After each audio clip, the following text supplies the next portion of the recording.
Sur la première, CQFD.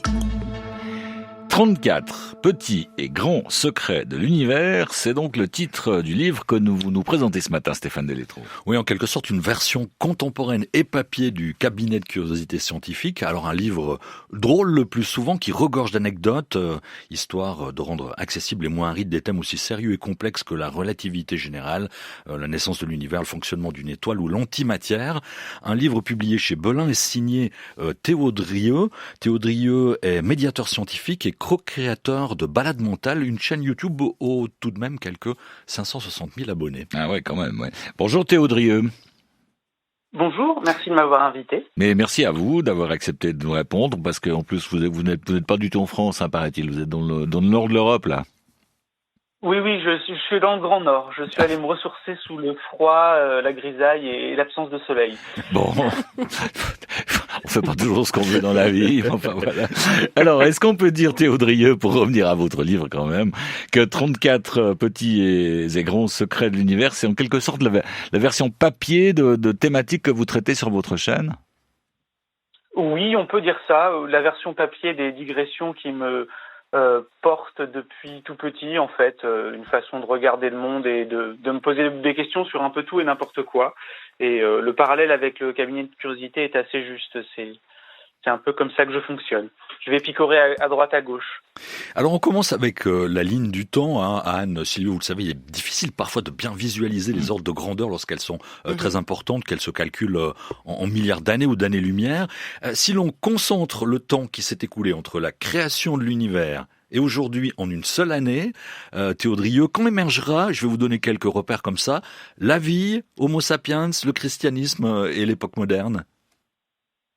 Oh, alors, la vie, on va être autour de mi-septembre. L'apparition de la Terre se fait fin août, début septembre. La vie, on est mi-septembre, 20 septembre. Après, vous allez avoir, par exemple, les formes de vie pluricellulaires aux alentours de mi-novembre. Il n'y a aucune forme de vie sur les continents avant le 15 décembre, de mémoire. Les dinosaures apparaissent quelques jours après. Ils s'éteignent le jour de Noël. Et Homo sapiens? Non, pardon, excusez-moi. Non, ils apparaissent le jour de Noël et ils s'éteignent le 30 décembre au matin. Et nous, on apparaît donc le 31 à 23h45. Et donc toute l'époque moderne, puisque réduit en concentrant ainsi le temps, chaque seconde correspond à 438 ans. Donc toute l'époque moderne, vous voyez, tient dans la dernière seconde en fait. Ouais, 23h55 minutes 55 secondes, quelque chose comme ça, enfin 59 minutes 55 secondes, ouais d'accord. Ouais. Donc à l'échelle du calendrier cosmique, Théo Drieux, la durée d'une longue vie humaine est franchement insignifiante, quoi. Alors je m'étais amusé à faire le calcul, on est vraiment sur un battement de cils, aller-retour.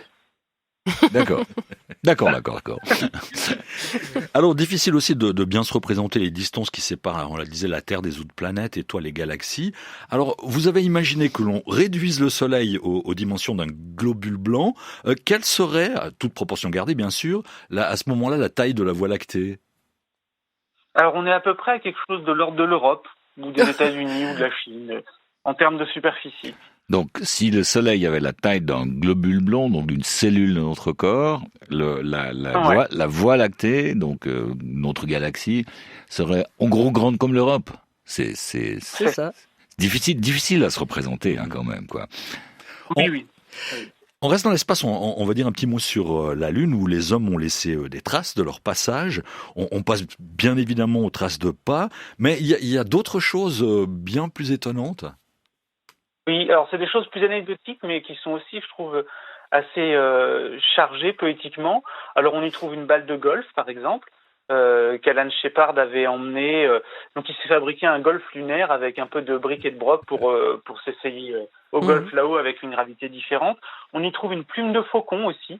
Ils ont filmé la chute d'une plume de faucon lâchée en même temps qu'un marteau pour montrer que qu'en l'absence d'air, en fait, l'accélération est identique. Pour deux corps de masse très très différentes. On y trouve, alors il doit y rester parce que là on ne sait pas, c'est pas des objets, mais il y a des astronautes qui ont gravé des empreintes, des initiales, notamment pour leur petite fille. On a des photos de famille qui ont été laissées là-bas. Et on y trouve aussi actuellement, alors ça c'est plus récent que l'émission Apollo, on y trouve des cendres du planétologue Eugene Shoemaker, qui est le premier humain à avoir été en partie enluné.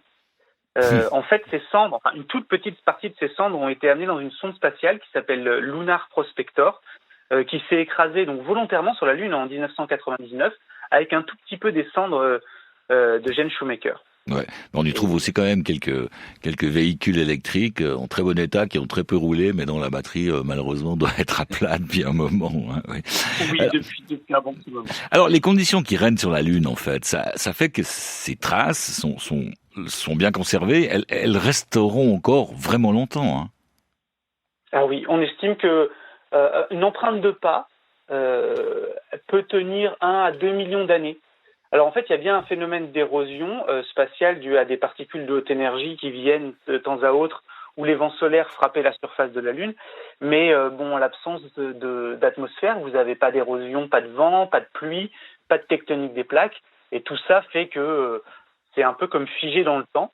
Et d'ailleurs, j'invite les auditeurs à aller regarder. En fait, Lunar Prospector a pris énormément de photos des sites d'alunissage.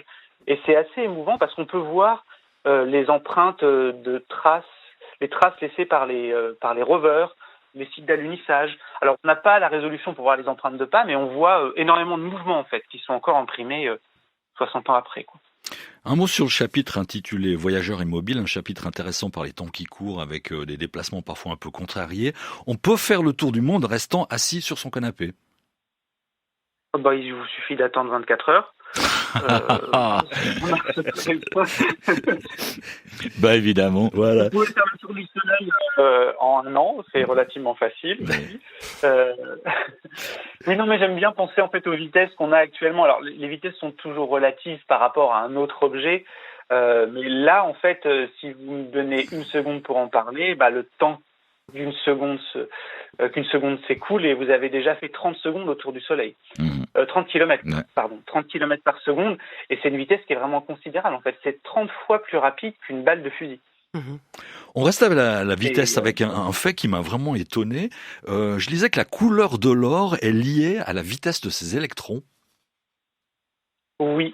Alors, en fait, disons que si on s'était trompé et que la physique quantique n'expliquait pas bien les effets relativistes, l'or ne devrait pas avoir cette couleur. Donc on peut penser qu'on est relativement tombé juste là-dessus. Et en fait, les électrons de certaines couches des atomes d'or ont des vitesses extrêmement rapides, de l'ordre de la moitié de celle de la lumière, de mémoire. Et en fait, ça entraîne l'apparition de phénomènes relativistes et qui vont légèrement modifier leur couleur, perçue, en lien avec la vitesse qu'ils ont. Et c'est comme ça qu'on explique la couleur dorée de l'or, contrairement à la plupart des métaux qui, eux, sont gris, et dont les atomes ont des vitesses différentes. Les électrons, tournant autour des noyaux. Alors on peut y trouver aussi des chiffres étonnants sur notre corps. Je pense par exemple à la quantité de cellules mortes qui se détachent de notre épiderme. C'est tout de même 3,5 kg par année. Et puis dans un chapitre intitulé « La puissance est en vous », vous suggérez une expérience un peu particulière, lancer un chat dans un trou noir. Alors si je fais ça à mon chat, il va pas être content, mais qu'est-ce qui va se passer surtout ? Il va produire beaucoup d'énergie, donc lui il sera pas content, mais si on arrive à la récupérer, ça peut être une bonne façon de résoudre la crise énergétique à venir. Bon, ça c'est pour la plaisanterie, mais en fait c'est tout un chapitre qui parle de la puissance qui est en nous, la quantité d'énergie en fait qui de façon latente existe quelque part dans une masse. C'est-à-dire que quand Einstein écrit E égale mc2, c'est une quantité d'énergie qui correspond à de la masse multipliée par la vitesse de la lumière au carré, et ça vous donne une quantité incroyable d'énergie. Et si par exemple on jetait votre chat dans un trou noir, en fait il se retrouverait en contact avec... ce qui serait bien, c'est de trouver un trou noir actif avec un disque d'accrétion autour, donc de la matière qui est en train de tourner autour de ce trou noir.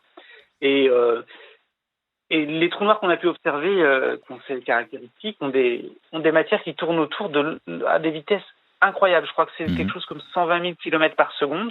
Donc on est l'ordre de 40% de la vitesse de la lumière. Et votre chat va rentrer en friction avec cette matière, en fait. Donc vous allez avoir quelques kilos de masse féline qui vont être transformés en une quantité considérable de rayons X et de rayons gamma. En fait, la matière constituant feu votre chat va littéralement devenir de l'énergie, avec un taux de transformation extrêmement efficace. Donc voilà, Je vais lui expliquer ça tout à l'heure. On va lui expliquer. Stéphane Lettraux m'a permis de feuilleter un peu votre bouquin. J'y ai notamment lu qu'on a tous, vous et moi, compris des liens avec des personnages historiques comme Jules César ou Léonard de Vinci. C'est plutôt flatteur, mais aussi avec des dinosaures.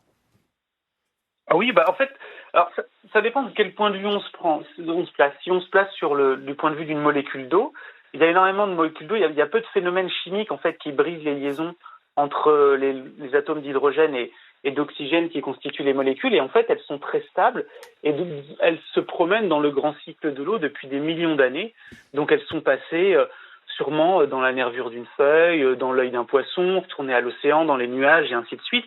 Et sûrement des dizaines de milliers de fois dans les vessies de tous les animaux que vous pouvez imaginer et par lesquels vous aimeriez bien que vos molécules actuelles soient passées.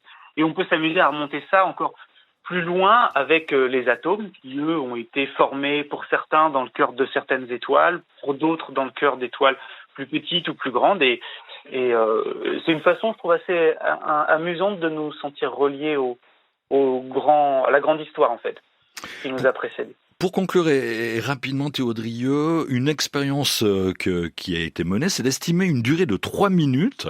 Et on se rend compte que la perception de ces 3 minutes varie énormément selon l'âge du participant. Oui, alors il faut le faire beaucoup de fois pour avoir des données qui soient probantes. Mais si on demande à des personnes de tout âge d'estimer vraiment à l'aveugle la durée de 3 minutes, en fait, on constate que les personnes les plus jeunes vont souvent tomber à peu près juste, statistiquement. Et les personnes les plus âgées ont une moyenne qui, elle, va tourner autour de 3 minutes 40. Donc, en fait, le temps, pour eux, défile subjectivement différemment de celui de personnes plus jeunes. Alors, il y a énormément de phénomènes qui peuvent aussi influer. Par exemple, si vous êtes phobique, une chute libre, la durée ressentie d'une chute libre. Alors après, si vous voulez avoir plus de temps subjectif vécu, vous pouvez cumuler tout ça et, je sais pas, par exemple, faire de la chute libre enfermé dans un frigo parce que je sais que la température froide qui influence l'écoulement du temps avec comme compagnon une araignée. Donc tout ça cumulé, peut-être on peut aller dans ce sens. Merci beaucoup Théo Drieux. Ça donne envie de vraiment lire un peu plus que je l'ai fait là, votre dernier ouvrage qui s'appelle donc 34 petits et grands secrets de l'univers qui a été publié chez Belin. Et je rappelle que vous êtes éditeur scientifique et co-créateur de la chaîne YouTube Balade Mentale. Je vous souhaite une excellente journée. Moi aussi, merci. Au revoir. De 10h à 11h, c'est QFD.